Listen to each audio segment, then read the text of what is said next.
இந்த பரபரப்பான செய்திகள் அப்படின்னு பார்க்கும் பொழுது இதற்கு காரணம் யார், என்ன ஒன்று ஆக்ஷன் தான், அதுக்கு ஒரு என்கொயரி போடணும், என்கொயரி முழுமையாக இது ஒரு பக்கம் இருக்குது. ஆனால் இதை கோர்த்து இதை வேற விதமான ஒரு டைவர்ஷன் அவங்க கொண்டு போகும்பொழுது எனக்கு என்னன்னா, நான் இவ்வளவு நிதி கேட்கிறேன், இவ்வளவு டேட்டா வச்சு நான் நிதி கேட்கிறேன். குறைந்த விலை நிறைந்த தரம், தங்கள் தேவைகள் அனைத்தும் ஒரே இடத்தில். ஜெயச்சந்திரன். இந்த நிதியை தருவதுங்கிற கான்செப்டே எல்லாரும் விட்டுட்டு இப்ப நேரம் இந்த இதுக்கு வரும்பொழுது எனக்கு இதை சார்ந்து எனக்கு என்ன தோணுதுன்னா, உங்ககிட்ட கேட்குற பணத்தை பத்தி நீங்க பேசுங்க, இது வரைக்கும் அதை பத்தி நீங்க வாங்க திறக்க மாட்டேங்கிறீங்களா?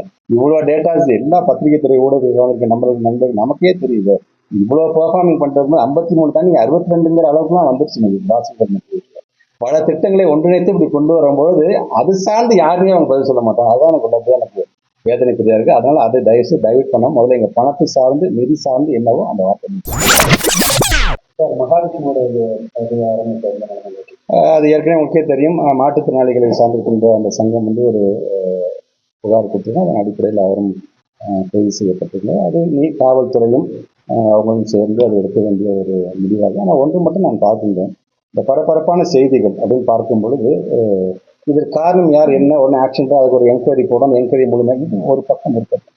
ஆனால் இதை கோர்த்து இதை வேற விதமான ஒரு டைவர்ஷன் அவங்க கொண்டு போகும்பொழுது எனக்கு என்னன்னா, நான் இவ்வளவு நிதி கேட்கிறேன், இவ்வளவு டேட்டா வச்சு நான் நிதி கேட்கிறேன். இந்த நிதியை தருவதுங்கிற கான்செப்டே எல்லாரும் விட்டுட்டு இப்ப நேரம் இந்த இதுக்கு வரும்பொழுது எனக்கு இதை சார்ந்து எனக்கு என்ன தோணுதுன்னா, தமிழ்நாட்டு முதலமைச்சர் நிறைய திட்டங்களை கொண்டு வந்து மாணவர்களுக்கான இம்ப்ளிமெண்ட் பண்ண வேண்டிய வேலையை நன்றி பண்றான். புத்தகம் எல்லாத்தையும் படிக்க வச்சிருவான் போலக்கு அப்படிங்கிற ஒரு கோபம் சில கூட்டத்துக்கு இருக்குதோ அப்படிங்கிற ஒரு எண்ணம் தான் எனக்கு இருக்கின்றது. எங்களை பொறுத்த வரைக்கும் நம்முடைய மாண்பு தமிழ்நாட்டு முதலமைச்சர் சொன்னதுதான், படிக்காத மேதை ஒருவரை காட்டுகிறோம் என்று யாராவது சொன்னால் படித்த 1,00,000 பேரை காட்டுவோம் என்று நாம் சொல்வோம். அதற்கு கல்வி அவசியம் என்று சொல்லியிருக்கார். அந்த இலக்கை நோக்கி நாங்கள் கண்டிப்பாக நாங்கள் என்னுடைய பயணத்தை தொடர்ந்து இவ்வளவு டேட்டா வச்சு நம்ம சொல்றோம். பட் ஆனால் மகாவிஷ்ணு மேட்டரை மட்டும் இருக்கு பாஜக தலைவர்கள் விமர்சனம் பண்றவங்களுக்கு உங்களுடைய பணம் கேட்கறதே பாரதிய ஜனதா அரசாங்கத்தை தானே கேட்கறேன் நான். அதனால சொல்றேன், அதையும் முடிச்சு போடாமல் இதுக்கு நாங்கள் என்ன ஆக்ஷன் எடுக்கணுமோ அதை ஆக்ஷன் நாங்கள் எடுப்போம். உங்ககிட்ட கேட்குற பணத்தை பத்தி நீங்க பேசுங்க, இது வரைக்கும் அதை பத்தி நீங்க வாங்க திறக்க மாட்டேங்கிறீங்களா? இவ்வளவு டேட்டாஸ் எல்லா பத்திரிகை துறை ஊடகங்களுக்கு நம்மளுக்கு நண்பர்கள் நமக்கே தெரியுது. இவ்வளவு பெர்ஃபார்மிங் பண்றது 53 தாண்டி 62ங்கிற அளவுக்குலாம் வந்துருச்சு. வாசிப்பர் பல திட்டங்களை ஒன்றிணைத்து இப்படி கொண்டு வரும்போது அது சார்ந்து யாருமே அவங்க பதில் சொல்ல மாட்டாங்க. அதான் எனக்கு வேதனை தெரியா இருக்கு. அதனால அதை தயவுசெய்து டைவர்ட் பண்ண முதல்ல எங்க பணத்தை சார்ந்து நிதி சார்ந்து என்னவோ அந்த வார்த்தை. நம்ம இன்னைக்கு வந்து ஏற்கனவே நம்ம பொதுவாக நம்ம ஆசிரியர் சங்கங்களை பொறுத்தவரைக்கும் அவருடைய உணர்வுகள் ஒவ்வொரு ஆண்டும் ஒரு விதமான பண்ணும்போது ஏதாவது கூப்பிட்டு காம்ப்ரமைஸ் பண்ணணும். இந்த முறையும் அதே மாதிரி கேட்கும்போது கிட்டத்தட்ட ஒரு 31 வகையான கோரிக்கைகளிடம் வைத்தாங்க. அதை 12 வகையான கோரிக்கைகள் நம்ம என்ன செய்வோம், அது எப்படி செய்வோங்கிறது நம்ம அவங்கள்ட்ட எழுத்துப்பூர்வமாக கொடுத்துட்டோம். பட் இருந்தாலும் இன்றைக்கு ஒரு அடையாள ஆர்ப்பாட்டமாக அதை அவர்கள் அறிவித்திருக்கார்கள். அதில் அவங்க என்னென்ன கோரிக்கை வைக்கிறார்கள் என்று பார்ப்போம். அதை பார்த்து உங்களை பொறுத்தவரைக்கும் நம்முடைய ஆசிரியர் சங்கம் வைக்கின்ற கோரிக்கையை பார்த்து காலம் முழுக்க இந்த பக்கம் ஓடுற கூட்டம் நம்ம கிடையாது. அதை அழைத்து பேசி அதை எது செய்ய முடியும், இப்போ எது செய்ய முடியும், எது காலதாமதம் என்பதை நாங்கள் தொடர்ந்து வலியுறுத்தி கொண்டு தான் இருக்கின்றோம். அவருடைய உணர்வுகளை மதிக்கும் விதமாகத்தான் இதை நாங்கள் பார்க்கணும். பேச்சாளர்களை வச்சு அரசு கூட இப்போ வந்து தமிழ்நாட்டு முதலமைச்சர் அமெரிக்காவில் அந்த பல்வேறு பணிகள் இருந்து வந்துச்சுனாலும் இது சார்ந்த ஒரு கைட்லைனை வந்து நம்ம கண்டிப்பாக நம்ம உடமையாக கொண்டு வர வேண்டும் என்று சொல்லியிருக்கிறார். ஆக அது சார்ந்த கைட்லைன்ஸை நம்ம வித்தின் 1 or 2 டேஸில் வந்து அந்த எப்படி விதிமுறைகள் கடைபிடிக்க வேண்டும், ஒரு பள்ளிக்கூடத்துக்கு யார் வர வேண்டும், மோட்டிவேஷன் ஸ்பீக்கர்ஸ் பேக்ரவுண்ட் எப்படி செக் பண்ண வேண்டும் என்கின்ற ஒரு கைட்லைன்ஸ் வந்துச்சு என்று சொன்னால் உள்ளபடியே அங்கே பணியாற்றக்கூடிய எங்களுடைய அதிகாரிகளாக மட்டும் நீங்கள் ஆசிரியர் பெருமக்களுக்கும் ஒரு மிகப்பெரிய ஒரு உந்து சக்தியாக இருக்கும் என்று நாங்கள் கொடைக்கானல் நெறிமலை கிராமங்களில் பார்த்தீங்கன்னா ஸ்கூல் வந்து ரொம்ப தூரத்தில் இருக்கு, கிராமங்கள்லேருந்து போகுது. அந்த குழந்தைகள் வந்து போகிற வழியில் பார்த்தீங்கன்னா காட்டு தான் போக முடியும்.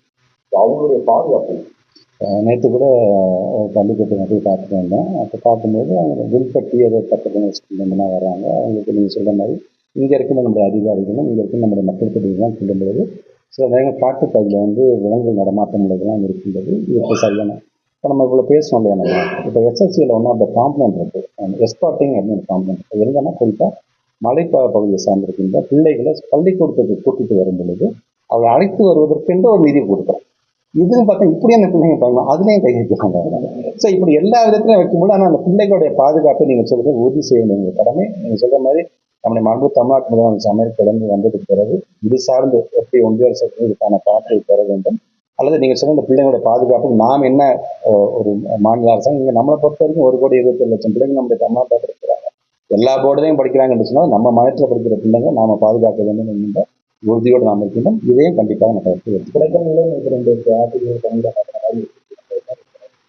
பொதுவாகவே அவங்களுடைய துறை சார்ந்து ஏதாவது தொய்வு ஏற்படுமாயா என்று சொன்னால் அதில் ஏதாச்சும் அவங்களோட கவனக்குறைவு இருக்குது என்று சொன்னால் நான் தொடர்ந்து நம்ம எடுத்துக்கொண்டு தான் இருக்கணும்னாங்க. நேற்று கூட நம்முடைய மாநில விளையாட்டுத்துறை அமைச்சர் மதுரையில் வந்து ரெவியூ மீட்டிங் நடத்திருக்காரு எஜுகேஷன் சார்ந்தாக. அதுலேயும் சில கருத்துக்களை என்னோட பகிர்ந்துருக்கேன். ஸோ குறிப்பாக அவருக்கு வந்து இந்த மாதிரி நாங்கள் இடமாற்றம் பொழுது பனிஷ்மெண்ட் மட்டும் இல்லை, ஒரு வார்னிங்காக இந்த விஷயம் நாங்கள் போகிறதுக்கு நல்லா பண்ணுங்க அப்படிங்கிறதுக்கான ஒரு இதாக வருகிறது. கவனக்குறைவோடு யாரும் இருக்கக்கூடாது என்பது தமிழ்நாட்டில் இருக்கிற மற்றவர்களுக்கும் சென்றடை வேண்டும் என்ற செய்தியாக தான்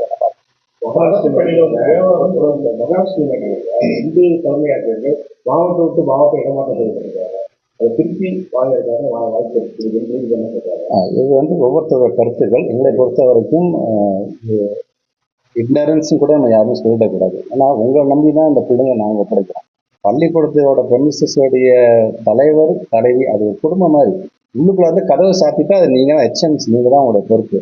அதையும் தாண்டி இல்லை இந்த அதிகாரி அனுமதி கொடுத்தாரா, அந்த அதிகாரி அனுமதி கொடுத்தாரா, ஸோ இதெல்லாம் இந்த நான் சொன்ன மாதிரி இந்த என்கொயரி போய் நாங்கள் அடுத்த நேரத்தில் நான் பேச என்ன நடந்துட்டு இருக்கேன். ஏன்னா அந்த என்கொயரிக்கு அது டிஸ்ட்ராக்ஷன் ஆகிடக்கூடாது. அதனால அவங்க என்ன ரிப்போர்ட் வருதுன்னு பார்த்துட்டு அதற்கு தகுந்தாற் போல் இது வந்து என்ன நடந்தது உள்ளபடியோ என்ன நடந்தது யாருமே வந்து வாங்க இது இந்த கண்டென்ட் பேசி யாரும் சொல்ல போகிறது இல்லை. அது நடந்தது, அந்த மூட நம்பிக்கையை கொண்டு வந்தது கண்டிப்பாக அது ஏற்றவே கொள்ள முடியாது. ஏன்னா அறிவியல் சார்ந்து நீங்கள் சமுதாயத்தை கொண்டு போகணுங்கிறதுக்காக தான் நான் பிள்ளைங்க நான் வெளிநாடு கூட்டுக்கு போகும்போதெல்லாம் அங்கே ஒரு சயின்ஸ் எக்ஸிபிஷன்ஸ் கூட்டு போகிறது, அங்கே இருக்கின்ற லைப்ரரிஸ் கூட்டுக்கு போகும்போது அங்கே இருக்கின்ற யூனிவர்சிட்டிக்கு கூட்டு போய் ஸ்காலர்ஷிப்னா என்ன, மேற்படிப்பு என்னென்னு படிக்கலாம் தெரியுமா, ஆர்என்டிங்கிறது என்ன அப்படிங்கிறதா நாங்கள் வந்து சொல்லிட்டு இருக்கும் பொழுது இப்படி ஒரு அறிவு சார்ந்த சமுதாயத்தை ஒரு பள்ளிக்கல்வித்துறையே இப்படி செஞ்சுட்டு இருக்கும்போது இந்த மாதிரி நடக்கும்போது உள்ளபடியே அது வேதனைக்குரியதாக இருக்குது. அந்த புரிதல் முதலடியாக யார் அதை அனுமதித்தா அதில் இல்லையே என்கிற வேதனை தான் நான் பார்க்கணும். மூட நம்பிக்கை சோசியல் மீடியாவில் பார்த்துருக்கீங்க. ஒரு காரில் வந்து பள்ளிக்கல்வித்துறைன்னு போட்டிருக்காங்க. அது ஒரு மதத்துறை இருந்த வாசகராக இருக்காரு. அதுக்கு என்ன பார்த்துட்டாங்க. அதுக்கு கூட நியூஸ் கொடுத்துருக்கோம். நம்ம ஒரு ஆசிரியரோட நம்பிக்கை போடக்கூடாதுதான். அது வந்து மதம் சார்ந்து எதுவுமே வந்து கல்விக்குள் வரக்கூடாது அப்படின்றத மிக மிக